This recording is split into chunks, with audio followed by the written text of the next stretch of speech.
पुन्हा. दुसऱ्या मनीषा. माझा माझा एक्सपिरियन्स पण खूप भारी आहे मॅम. मला हं, आता 2 दिवसात तर एवढं फ्रेश वाटत आहे. आणि जोही माझा वाताचा त्रास होता तो पूर्णपणे म्हणजे गेल्यासारखाच वाटत आहे मला. आणि मला सर्दी झाली होती, खूप जाम कफ झालेला होता. मी एकही गोळी न घेता माझा कफ गेला, सर्दी पण गेली, आवाजही क्लिअर झाला. आणि माझी सर्दी अशी असते की 15-15 दिवस जात नाही. नाकाचं हाड वाढलेलं आहे, ऍलर्जीचा प्रॉब्लेम आहे. म्हणजे हं. अगोदर होता, पण आता या काही दिवसामध्ये मला 2 वेळा सर्दी झाली, पण एकही गोळी न घेता बरी झाली. म्हणजे मी सांगू नाही शकत मॅम, मला इतका त्रास होतो, मला श्वास घ्यायला पण त्रास होतो, असं मी बोलू पण नव्हती शकत, इतका कफ राहायचा मला नेहमीसाठी. आणि खोकला एक एक महिना खोकला जात नाही माझा सर्दी झाल्यानंतर. आता थोडा नॉर्मल आला आणि केव्हा गेला, सर्दी केव्हा गेली मला कळालं पण नाही. माझी अच्छा. बॅक खूप दुखायची, कंबर पण. म्हणजे ऑल ओव्हर सांगते, माझा पेन एवढं होतं बॉडीमध्ये, ते पूर्ण गेलं. मायग्रेन पण होतं. जेव्हा मी जॉईन केलं ना, तेव्हा मायग्रेनचा त्रास जस्ट चालू झाला होता. अगोदर मी खूप वेळा गोळ्या घेतल्या. म्हणजे 2-2 महिन्याच्या गॅप नंतर मला त्या गोळ्या घेतल्याशिवाय झोपही नव्हती, ना रात्रीची झोप ना दिवसा झोप. आज मी एवढी शांत झोपते की मलाच कळत नाही मी कशी झोपते, कसं काय एवढं मी कमीत कमी 5 तास झोपते रात्रीची, तरी पण माझी झोप पूर्ण होते. मी अगोदर वेळ खूप राहायचा झोपायसाठी. मी झोपण्यासाठी तरसत होती, पण मला झोप नव्हती लागत. ना रात्री ना दिवसा. आता असं खूप हलकं हलकं वाटत आहे. डोकं पण एक रिलॅक्स झालं, बॉडी पण रिलॅक्स झाली. आणि माहित नाही काही, पण ओझं संपल्यासारखं वाटत आहे. ओझं गेलं असं वाटत आहे. खूप नक्कीच. रिलॅक्स झाली आहे, बॉडी पण रिलॅक्स झाली आहे, माइंड पण रिलॅक्स झालेला आहे. असं काहीच असं होतं आपल्याला. मी जेव्हा तुमच्याकडे पहिल्यांदा आली, तुमच्याशी बोलली, तुम्ही तेव्हा बघितलं असेल की मी अक्षरशः 2 वेळा रडली तुमच्याकडे. पण आता खूप होत आहेत, घरात प्रॉब्लेम येत आहेत, पण ते स्माइल करून फेस करते. आता सध्या पण संध्याकाळी पण होता प्रॉब्लेम, पण माहित नाही कशी स्माइल आली चेहऱ्यावर आणि समोरच्या सोबत कसं प्रॉब्लेम क्रिएट न होता तो सॉल्व्ह झाला. खूप ज्या सुंदर. प्रॉब्लेमसाठी मी माझ्या हसबंड सोबतचा जो प्रॉब्लेम मी तुम्हाला नेहमी सांगत आली आहे, हां. माझं आणि त्यांचं थोड्या थोड्या गोष्टीहून जमत नाही. आता पण थोडंसं झालं, पण माझ्या चेहऱ्यावरची स्माइल आणि त्यांचा पण रिस्पॉन्स सायलेंट मध्ये गेला. म्हणजे जो प्रॉब्लेम क्रिएट होणार होता तो झाला नाही. नेहमी तो होतो. नक्कीच. आणि ना, हेच घडवून आणतं दिव्य ब्रह्मांडीय ऊर्जा. यालाच म्हणतात ऊर्जेसोबत जुडणे. हं. खूप सुंदर, खूप सुंदर. आणि मी आणि गावाला मनीषा गेली तुम्ही होती मॅम, लग्नाला गेल्या तेव्हा होत्या? पण. लग्नाला गेल्या होत्या तुम्ही? हो, हो. आता तर आतापर्यंत आपण अनेक लग्न अटेंड केले. ओके. मी अचानक विचारते हो. मनीषाला. आतापर्यंत अनेक लग्न अटेंड केले. पण आतापर्यंतचे लग्न आणि आत्ताचं हे जे लग्न, यामध्ये तुम्हाला स्वतःच्या ऊर्जेमध्ये किंवा आपण एक असते ना सगळ्यांमध्ये मिसळते वगैरे, यामध्ये काय बदल जाणवला? स्वतःमध्ये? खूप मोठा बदल होता मॅडम. खूप म्हणजे कसा? मी खूप खूप एक्साइटेड, म्हणजे खूप व्हायची.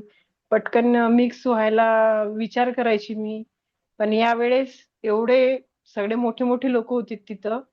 आणि आमची फॅमिली पण होती, सासरची, थोडेफार माहेरचे पण होते. पण असं काहीच वाटलं नाही की मी खूप वेगळ्या दुनियेमध्ये आहे का काही. मी अगोदर खूप भीत हे करायची, अटेंड करायची. घरच्या हं, लोकांना खूप घाबरायची, माझ्या हं, सासरकडच्यांना. मग त्या हं, भीतीबाई लवकर मिक्स नव्हती होत. असे छान म्हणजे तयारी नव्हती करू शकत. हं, कॉन्फिडेंटली नजरेत नजर मिळवून बोलू पण नव्हती शकत. हं, हं. पण यावेळेसचा एक्सपिरियन्स खूप भारी होता मॅम. आणि येस. सगळे माझ्याशी स्वतःहून बोलले.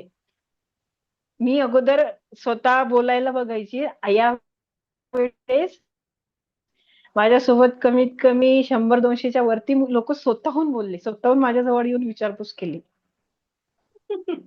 समजलं मला तुम्हाला खूप त्यावेळेला? भारी वाटलं मॅम, यावेळेस खूप भारी वाटलं. हं. खूप आणि जे सुंदर. लोक माझ्याशी बोलत नव्हते ना कधी, म्हणजे थोडंफार मिसअंडरस्टँडिंग झाली होती. माझ्यापेक्षा मोठे आहेत, माझ्या हं, आत्या लोक वगैरे, ते स्वतःहून माझ्याशी बोलले. बेटा वगैरे म्हणून. म्हणजे थोडं मिसअंडरस्टँडिंग झालेलं होतं, त्याच्यामुळे ते बोलत नव्हते. पण हं, हं. यावेळेस मी काही न करता ते अट्रॅक्ट झालेले आहेत. येस. मी काहीच याचं कारण बोललेली नाहीये, काहीच नाही. नक्कीच. याचं कारण काय आहे ना, तर मनीषा आपली एनर्जी चेंज झाली. आपण ध्यान करायला लागलो आहे. आपला आभामंडळ छान झाला आहे आणि आपल्याकडून छान व्हायब्रेशन जात आहे. ओके. आपोआप ते सगळे किलमिश जे आहे ना, ते निघून जातं. असेच सगळे नातेसंबंध छान होतात. हळू बघा आधी काय होते तर ब्रह्मांडाच्या कृपेने. काय हे विज्ञान आहे. ओके. मी जो विचार अजून एक करते ते माझ्या आयुष्यात होणार आणि आता मनीषानी ती भीती सोडून दिली आहे. हे पण झालं मॅम. हां? हे पण झालं मॅम. अजून एक असं एक मॅजिकल समजते मी. मला माहिती नाही मॅजिक आहे का काय आहे. पण मी गावाला गेले होते मलकापूरला संडेला. तर बसचा पण बस स्टॉपवर गेले. माझ्या समोरून एक बस गेली. मला असं वाटलं आता आपल्याला वेट करावं लागेल 1-1.5 तास. पण जशी मी बस स्टॉपवर पोहोचले ना, तशा काही मिनिटातच बस तिथं. परत मलकापूरच्या स्टॉपवर गेले. तिथं पण सेम सिच्युएशन. ऊन खूप होतं. मुलगा छोटा सोबत होता. आता पण असं वाटलं की नेमकी बस गेली. आपल्याला आता पण वेट करावं लागेल खूप. आणि त्यांच्या घरी गावाला मोठा असं मुलगा आहे लहान मुलगा. दीड तासा, 2-2 तासामधून बस आहे. बरोबर आहे ना मनीषा? हो, मलकापूरवरून हो. धामणगावकडे. कारण हो, बसनी हो, मी हो, हो. गेलेली आहे बऱ्याच वेळा. पण मला वेटच करावा नाही लागला मॅम तिथं. खूप सुंदर. मी म्हणजे मी अगोदर खूप परेशान झाली. मी जातच नाही त्याच्यामुळे गावाकडं. कुठं फिरायचं म्हटलं नाही टेन्शन यायचं मला.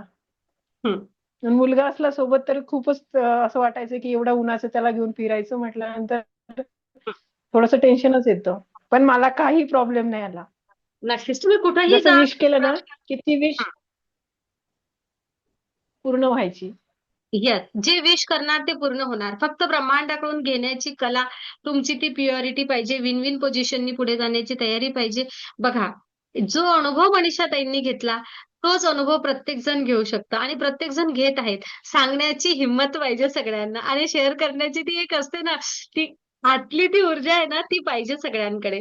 ओके. तुमच्या एकाच्या अनुभवामधून आता उद्या जर का पुष्पाला कुठेतरी अडचण आली प्रवासात जाताना, तर बस काहीच नाही त्या एक सकारात्मक विचार क्रिएट करणार आणि काही नाही वाटल्यास सिम्बॉल द्यायचे. बघा कशी सगळी ब्रह्मांड व्यवस्था करतं तर. अंधश्रद्धा नाही, विज्ञान आहे. आकर्षणाचा नियम आहे. Yes ma'am. आकर्षणाचा नियम 80% लोकांचा फेल जातो माहितीये तुम्हाला? 80% लोकं लॉ ऑफ अट्रॅक्शन शिकतात. तेथे भरपूर रुपये खर्च करतात, पण त्यांचा फेल जातो. त्याचं कारण काय असते? लॉ ऑफ अट्रॅक्शनसाठी ज्या एनर्जीची आतून गरज असते ना, ती नाही येत. येथे काय झालं आहे, लॉ ऑफ अट्रॅक्शनचा अभ्यास नाही केला, पण वैज्ञानिक दृष्टिकोनातून स्वतःला बदललं आहे. आपोआपच लॉ ऑफ अट्रॅक्शन निर्माण झालं आहे. त्याला येस मॅम. आपोआपच सगळ्या गोष्टी आकर्षित होत आहेत. मला जे हवं आहे ते. खूप सुंदर, खूप नवीन सुंदर. संधी पण येतात मॅम. खूप नवीन-नवीन संधी पण येतात समोर. नक्कीच. आलेल्या प्रत्येक संधीचा लाभ घ्या.